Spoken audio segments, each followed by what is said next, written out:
My name's Rachel Kidd. I'm the curator at Gressenhall Farm and Workhouse.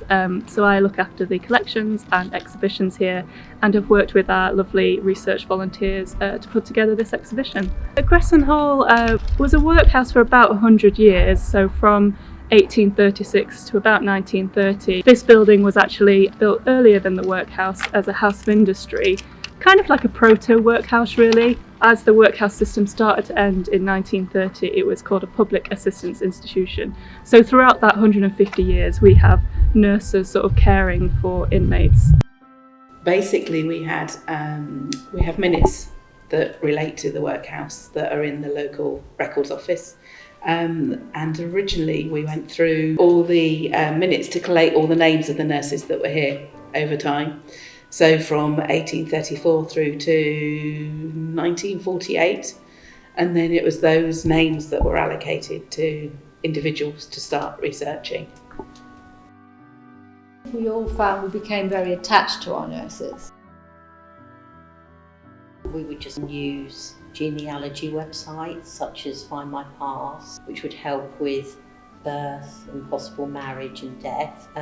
Also the censuses that come out every 10 years really helped us to build a bigger picture, because it might give you siblings of the nurse, the parents' occupations, where they lived. In 1837, our first workhouse nurse that's named was a lady called Mary Kittle. We think she was born in the workhouse because her mother was in and out of the workhouse quite a lot and was unmarried. And they seem to have chosen at that time women who had married and had children of their own, and perhaps had lost one of their children as well over that period of time. So she worked as a nurse here for a couple of years, and then she went and worked at West Norfolk and Lynn Hospital. But she worked there for the next 40 years as a nurse, which I think is absolutely brilliant in the 1830s, 1840s. I think my favourite nurse was called Emily Hibbert. She was sent by the Workhouse Infirmary Nurses Association. That was an organisation that had been set up by a lady called Louisa Twining, who recognised that there weren't enough trained nurses in workhouse infirmaries. So the association tried to promote the training and then almost acted as an employment agency to get nurses trained and sent to union infirmaries.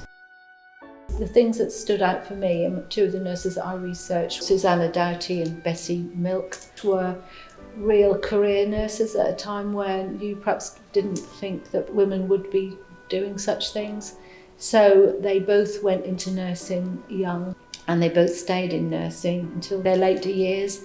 And in that time, they travelled all around the country individually. Worked in workhouses, they worked in hospitals, they were professionally trained. Bessie was a midwife, and they neither married or had children, so they obviously devoted all their lives to being nurses. These ladies went on to do great things in the world of nursing.